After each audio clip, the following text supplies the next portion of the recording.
हरे कृष्णा। राधे राधे। कैसे हैं आप? कान्हा जी की कृपा से आप सब ठीक होंगे। राधे राधे। आज हम आपको करवा चौथ की कहानी सुनाएंगे। कथा कुछ इस प्रकार है।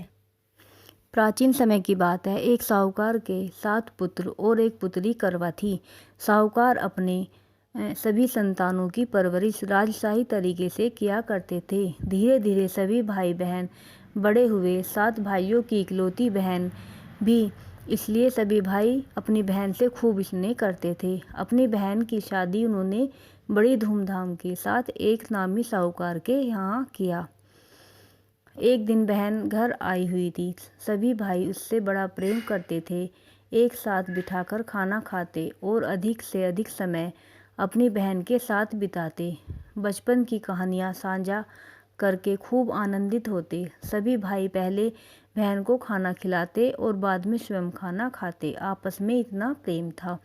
एक दिन सभी भाई अपना कारोबार समेटकर संध्या समय जब घर लौटे तो उन्होंने पाया उनकी बहन भूखी प्यासी मुरझाई सी घर बैठी है।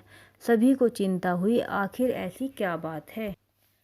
कारण जाना तो पता चला आज करवा चौथ का व्रत बहन ने किया है और चांद की प्रतीक्षा में वह सुबह से भूखी प्यासी बैठी है।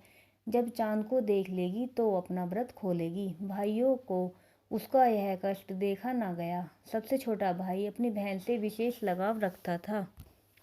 भूखा प्यासा देख उसने युक्ति निकाली और गांव के बाहर पीपल के पेड़ पर चढ़ गया। वहां एक दिया जलाकर एक छन्नी में रख दिया। पूरे गांव को ऐसा लगा जैसे चांद निकल आया हो। बहन ने चांद देखा। चांद आसमान में निकल चुका है। उसने झटपट अपना व्रत खोलने का सारा सामान जुटाया और जल अर्पण कर अपना व्रत खोलने के लिए बैठी। पहला निवाला खाते ही उसे मुंह में बाल मिला। उसे निकालकर एक किनारे रख दिया। दूसरा निवाला जैसे ही जब आया दांत के नीचे कंकड़ जैसा आभास हुआ। वह निवाला भी बहन ने एक किनारे पर रख दिया। तीसरा निवाला खाते ही उसके पति की मृत्यु का समाचार प्राप्त हुआ। बहन के दुख की कोई सीमा नहीं थी। वह खाना पीना छोड़ रोने लगी। कुछ देर बाद उसे इस घटना के कारण का पता चला। वह चांद भाई की गलती के कारण दिखाई दिया था, जिसके कारण देवता ने क्रोध करते हुए उसके पति के प्राण हर लिए। तमाम युक्ति लगाने पर भी उसकी सांसें शरीर में वापस न लौट सकी। बहन ने ठान लिया वह अपने पति का दाह संस्कार नहीं करेगी। ऐसा ही हुआ। 1 वर्ष तक अपने पति की मृत्यु शरीर के साथ बैठी रही। दाएं बाएं से उगने वाले घास फूस को साफ करती और अपने पति के पार्थिव शरीर को अपने आंचल से पोंछकर साफ करती।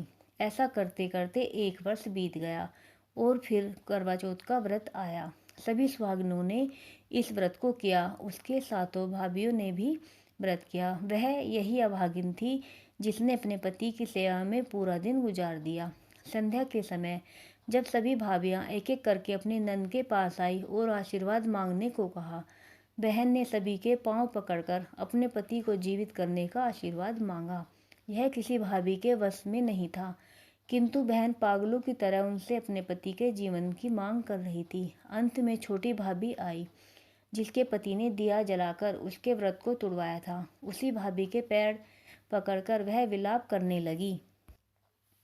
वह अपनी शक्ति से उसके पति को जीवित कर दे। काफी देर विनय के बाद उन्होंने अपनी तर्जनी उंगली को चीरकर अमृत के बूंद पार्थिव शरीर के मुंह में डाला। अमृत की बूंद मुंह में जाते ही वह जीवित हो उठा और श्री गणेश करता हुआ उठ खड़ा हुआ। इस व्रत को करने से गौरी शंकर स्वयं प्रसन्न होते हैं और सुहागन के सुहाग की रक्षा करते हैं। यह व्रत करने से गौरी शंकर स्वयं प्रसन्न होते हैं और सुहाग की भी रक्षा करते हैं। यह व्रत सुहागिन औरतों को अवश्य करना चाहिए। इसके करने से उनके सुहाग के साथ साथ धन धान्य और सुख संपत्ति भी प्राप्त होती है। राधे राधे। बोलो गौरी शंकर भगवान की जय।